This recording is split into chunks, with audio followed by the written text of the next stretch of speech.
He's got this is like his bio.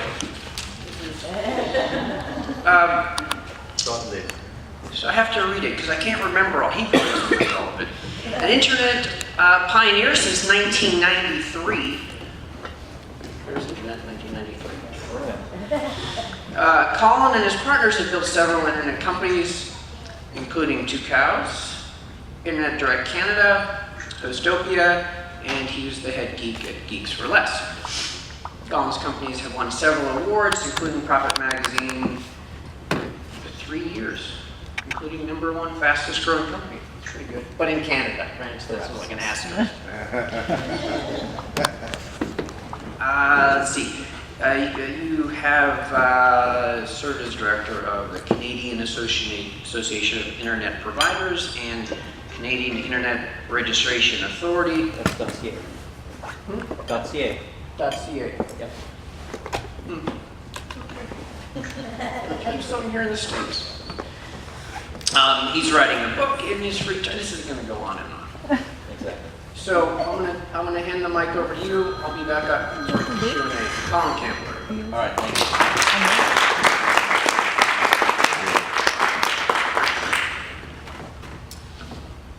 Thanks, Brady. Well, first of all, thank you for coming early morning. I know there was a late night last night. I know we had a lot of fun. I know Bill had a lesson in self-driving vehicles, which you can see on his Facebook page. It was pretty funny. After talking with Howard about what would be of the most value for this group, I told him about what I did with MIT, which is Masters of Business group, where I spoke on a topic near and dear to me, which is entrepreneurship. And what I discovered over the years are a number of patterns that have formed from my successes and from my failures. And I was able to sort of put that all into a one-page document. And hopefully everybody will get a copy of this and just sort of can refer to it. And we're going to talk a little bit more about that in a few minutes. But we talked about domainers and the disease that domainers have. I think every one of them here in this room who have multiple domains, have multiple ideas and multiple businesses. And by nature, I think all domainers or domain investors are serial entrepreneurs. I know I am. I can't tell you how many times my people say, focus, focus, focus. Yeah, but I just registered filters.club. And I got filtersclub.com. And this is a true story. Everything I tell you today will be a true story, okay? Even though it may sound strange. But I just registered this domain for $10 each. And we can launch a filters business, And they're saying, well, you got this thing called .club. And you got to travel all over the world, and we got to launch that. And so, but that being said, mentally I'm thinking about business ideas that I can launch down the road. And I'm registering domain names with those ideas. And a lot of it comes from what I call a paradigm shift with respect to technology shifts or regulatory shifts. So I'm going to share my experiences as an entrepreneur over the last 20 years and just what I did and how I've succeeded and how I failed, and some of those patterns that I was able to pull from that. Now let me caveat right away. I am a small business entrepreneur who scales small businesses and sells them off. I'm not a guy who can build a phenomenon. And I put that out there right away. I've seen this over and over again where entrepreneurs say, well, how do I build the next Uber? And they try. And I've seen tens of millions of dollars thrown at these. And the odds of building the next Uber are probably 1 in 1,000. And I'm not saying people shouldn't try. I think we all should try to do that. But that's not what I do. What I do is I launch small businesses. And I do it differently at each stage of the process. And then I scale those businesses up to about 100 million or so, and then I sell those businesses. Now today, some of those companies are worth hundreds of millions of dollars that I did sell, like Two Cows and Hostopia. But that's not for me. I mean, for me, I play in this sandbox. This is where I thrive. This is what I do, is look at waves and try to catch waves and paradigm shifts from technology and regulatory and have an advantage over every other big company out there. I'm going to explain that in a few minutes as to why that occurs. But that's what I do. So going back to, as Brayden said, 1993, right out of college, started an internet service provider in Canada called Internet Direct. It was back in the days of the BBS. I don't know if anyone here remembers what a BBS is, a bulletin board service, where we used to connect on the computers without going out on the internet. And then very quickly we realized people really wanted, when this internet thing was coming out, they really wanted to go on the internet. And there were some funny moments back there when I did seminars, and we had a screen up here, and I would like go to, there was no web, it was before the web. And it was going to be hard to imagine. There was internet before the web. And we'd go to, using one of the tools, we'd go to the White House, and we'd email the White House, and we'd get back an autoresponder. And I can tell you, the room was just in shock. It was just in awe to be able to see that happen. So we started this internet provider, this Internet Direct, and very quickly, within 3 or 4 years, it became the largest internet service provider in Canada. The telecoms started to see what was going on here and said, maybe I should get into the internet business. Literally, three to 4 years after we had launched, they hadn't been in the internet business and decided they were going to jump on it and went into the internet business. And my brother and I launched the company and then took that company, Internet Direct, public into the Canadian Stock Exchange. Something that smaller businesses could actually do in Canada. I won't get into the politics of it all, but we were able to raise money in Canada very differently than the United States.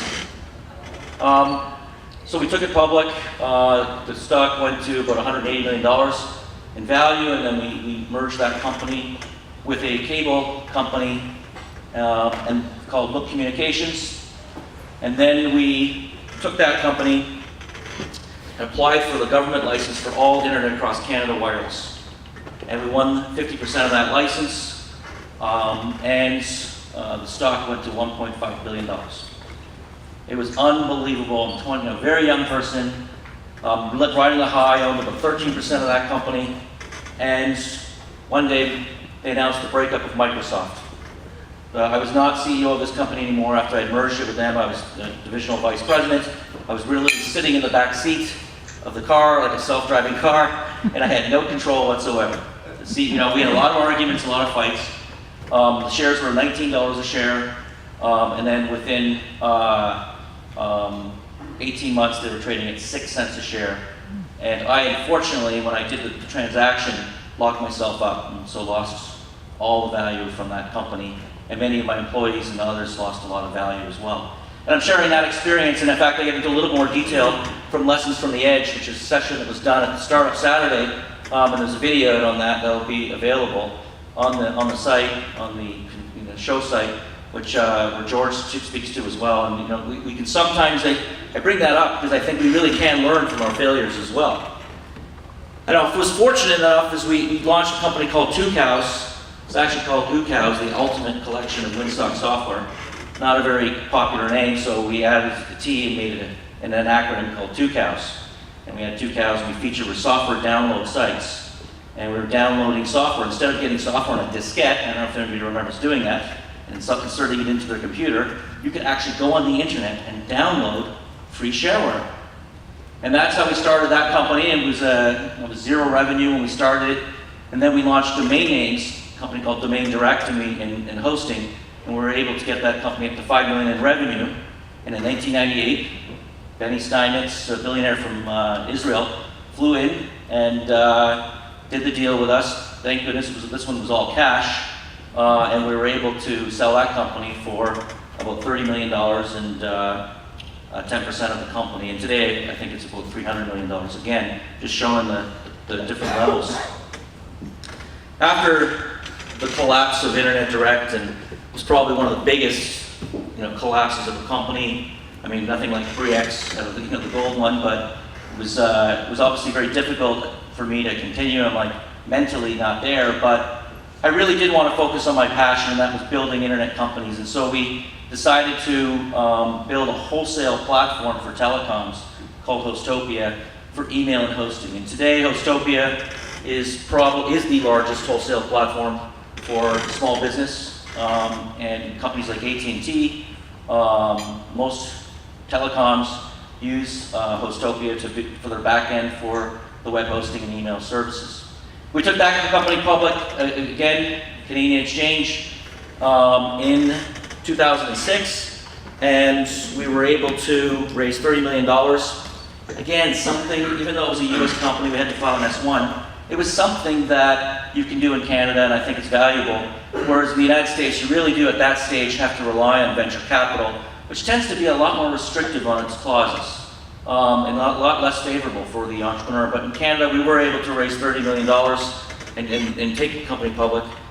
Thankfully, in 2008, a month before the Lehman crisis, we closed on a transaction with Deluxe Communications for $124 million, and this time it was all cash. So I was very happy about that one. My shareholders were happy, and my employees were very happy, and it really was vindication for all the naysayers and those in my life who just went after me so hard and attacked me throughout those years and not supported me through those processes. It's really a roller coaster. I mean, it's unbelievable, and I know every one of you in this room have gone through those roller coasters. Now, following this, I spent 3 years as CEO. I continued on as CEO, but I reported directly to the CEO of Deluxe, a Fortune 1000 company. And that was a very interesting experience for me, because I got to see the inner circle of how a Fortune 1000 company runs. And I hope nobody here is from Deluxe, and we can keep this to ourselves, but I'm going to say a few things about how corporate America really works, and why entrepreneurs have such an advantage over these companies with huge cash, huge resources, and what appear to be talented consultants. But let me be clear, I mean, you can run a company like Hotels.club, and you can compete with Hotels.com because you're an obsessed entrepreneur and you know how to win in the marketplace and take chances and take risks. You can do that. So I worked there for 3 years as the CEO of this company. I think we doubled, we tripled the revenue by the time I had left. And then I was off for a few months, and I was sitting in my cottage. It was the first time in my life I really had sort of a break between companies. And I said, what do I love the most again? Always back, what do I love the most? Well, I love the internet, I love domain names. And I'd love to get back in that business. Well, how would I get back in that business? I mean, it's 20 years we've been doing this, and I said, well, wait a minute, what about these new GTLDs? They've been talking about these things for 10 years. Let me check the internet. And it just happened that I was apparently 6 months wrong before they were going to launch the new GTLDs.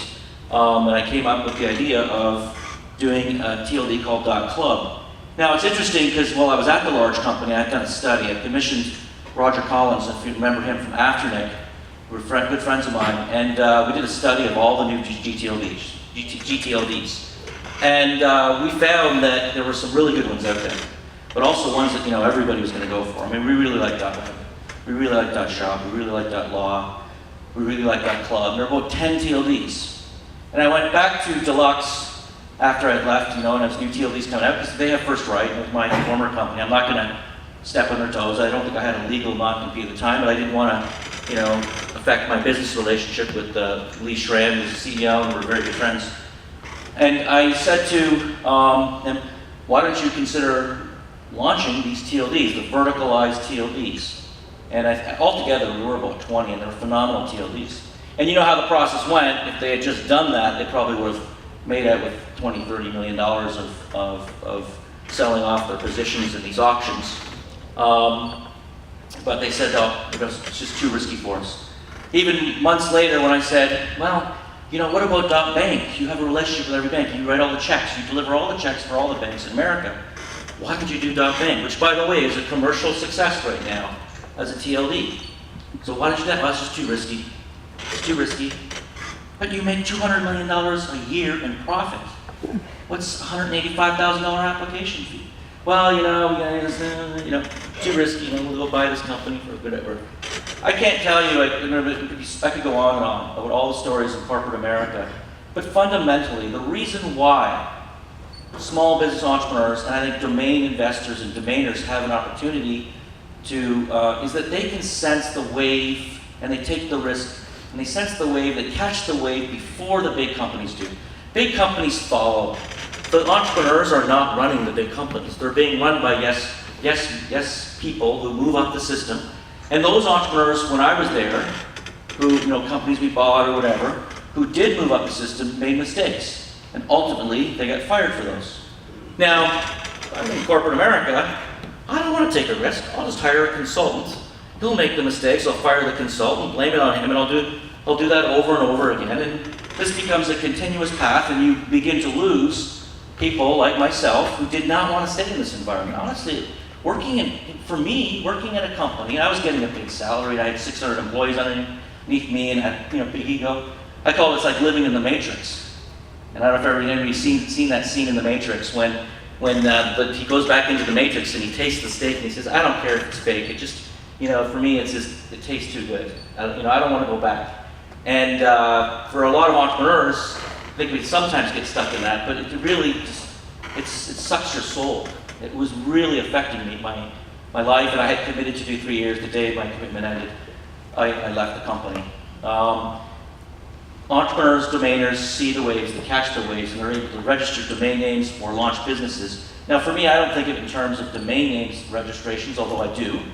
I do admit that I think personally have about 80 .com and .club. I think I have some Chinese online domain names, and I have some .org domain names.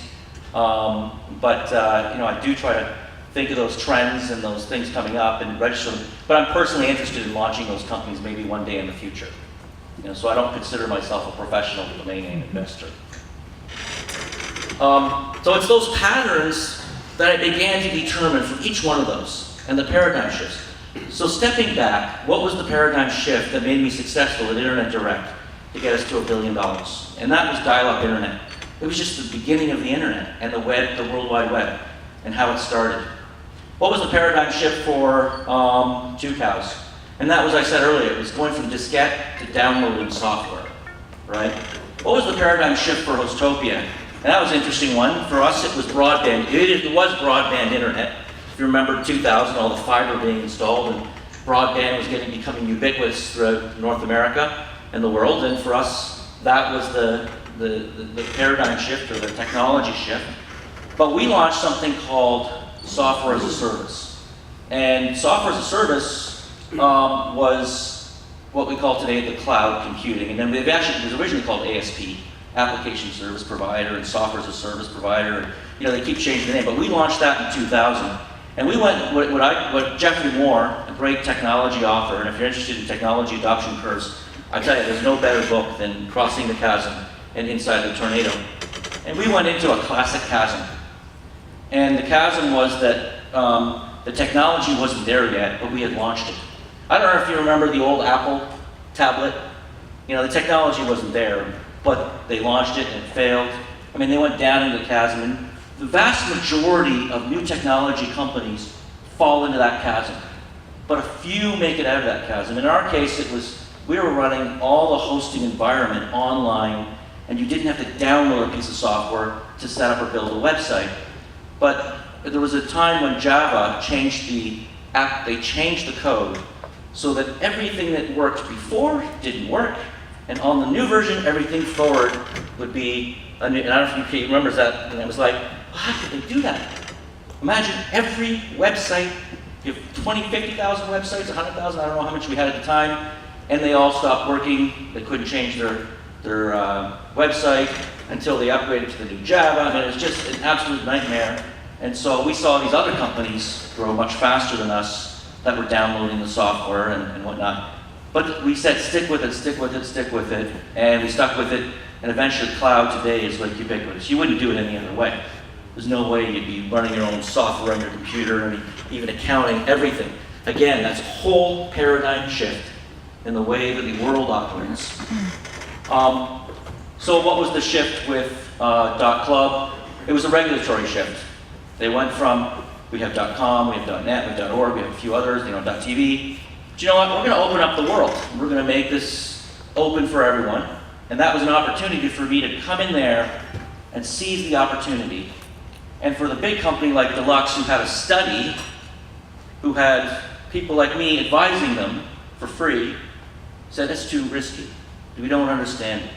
So again, there was an opportunity for me to come in when there was a shift or a regulatory shift. So what I've done is, I did this initially at MIT. I've spoken about this topic in Russia. I've spoken about this topic in China at the International University. And what I've been able to discern is there are a lot of patterns and formulas. And I've talked about whenever there's a shift, right, there is opportunity. When there's opportunity, that was one of the patterns. So the types of companies that I really love, and this is, I'm a tech entrepreneur, right? I have some real estate and stuff like that. I hate the real estate business. I traded in, I traded out. I made a lot of money on that too, but I don't like real estate. I'm a tech entrepreneur. And so I like to build, one of the patterns is to identify and build companies with scalability. If and I look at it almost like a scalability index. I literally do. I look at my idea and say, from a 1 to 5, what's the scalability of that? Right? I launched one company, an outdoor media company in Canada with my partners, and the scalability, it's hard. It's a very slow business. We'll probably divest out of it eventually, although it's going digital. It's got a tech element to it, but the infrastructure costs are very hard for me to scale. So I've made mistakes. I'm not saying we haven't. I have another company called Brisk Mobile, does $2 million in revenue. 10 years, never made a profit. It's a time and materials business. It just goes in and out, just turn in cycles. You're not hard to scale, hard to get customers. So something, what I like are widgets, like a club. $8.05 club that I can sell once to Bill, another to George, another to I can sell to Dave, right? I like to sell it one name at a time, and then I'll sell 100 names, 1,000 names, 10,000, a million, 100,000, million. And so for me, it's about scalability and also companies with a moat. Even Microsoft and Apple, if they said today, you know what, we don't like this Colin Campbell, we don't like this .club, and they're doing too well, we're going to go after them. We're going to make every game in the world for free. Google, as we know, is doing their own competition with us, you could arguably say. And we're going to make it free. Even with $1 billion, Club will still exist. People still want to use the name. So there's a moat. There's something that I can defend here. It's not a pure commodity. So I love the businesses, and those are the ones that I've done year after year, where identify, and you're going into, and you're looking at these opportunities, you're trying to catch a wave or paradigm shift. Well, what is it that I can do here that I can scale, but also create a moat around? And those are the patterns, the types of patterns that I've looked at. One thing about scaling, and I've got this is sort of broken down into 4 quadrants, or 16, I guess. People, money, story, systems, start, scale, exit, repeat. All right. If you try to start a business and you do not have people, money, story, systems, you will 99% chance you will fail if you miss even one of those pieces. And we heard that at the Lessons from the Edge from a friend of mine, Barry, who I never knew the story whatsoever, who explained how he had gotten involved in a big nightclub in Vegas. He put up millions of dollars, but his other partners didn't put up the money, and he ended up losing everything because he didn't have enough money to get the project out. And he said, I'm never going to do a project ever again unless the money's in the bank. If you don't have the money and you're trying to take on a project and you think you're going to succeed, it's hard. It's obviously very hard. Now there's ways of going, stage gating yourself up and eventually getting the funding. I can spend a lot of time talking about funding. I've done every form of funding, from venture capital funding. There might be some questions and answers about that. From angel investing, capital, all of that kind of stuff. But the reality is you need the money. The people are interesting. When you scale a company, and this is what I pulled from Jack Welch, and this is one of my I think one of the secret sauces of how I've really succeeded, is I hire people with runway. So if I'm a $10 million company, I'm not going to hire a guy who's at a $1 billion company. I'll tell you, it never works. They try to come down. They can't handle the level. They don't have enough staff around them. They just don't operate correctly. I want to hire the guy who's at a $100 million company, who's gone from 10 million to 100 million already. And I think of scaling in tens. So my company right now, we have 1 million domain names at .club. So I'm already beginning to think, okay, now how do I get 10 million names? I know that's out there, right? Don't write about that, because I get in trouble when I make predictions, right, Ron? But how do I go from 1 million names to 10 million names and be a global force, a brand like .org? And that's what we're doing, and that's where we're going. Our BHAG, our 10-year goal, is that half the world's population, of the internet population, will be aware of .club, just like they are aware of .org. When you do those studies, we'll be up there. That's our goal. I know it's going to take time, and we're going there. But I like to hire the people that have done it before not that are up here, but have just will get me to the next level, to get me from 1 million to 10 million in revenue, from 10 million to 100 million in revenue. And over again, by doing that, that gives me the real talent to be able to do it. It makes it very simple when you bring these people together not simple, nothing simple, I shouldn't say simple, but it gives you an advantage over others who haven't done that before. So again, you see a lot of patterns when you look at each stage of the company. And some of the things that, obviously, so when I say money, I'm not saying you have to have a lot of money to start a company. One of my thick sayings there is, when you first hire people, you can't really give them a lot of money. So I got to find other ways. So that's a pay your people with love. I mean, I really do love my staff, and I respect them, and also pay them with equity. Don't share your company, and I really believe in that philosophy and whatnot. Even if it's profit sharing or something to motivate. If you're going to succeed, they should have some piece of that success as well. So again, people, money, story, systems. The story we talked about is scalable, right? You've got a moat. It's something you can present, very sexy, you can present to VCs, but you understand very well. Systems. I'm a big believer in entrepreneurs.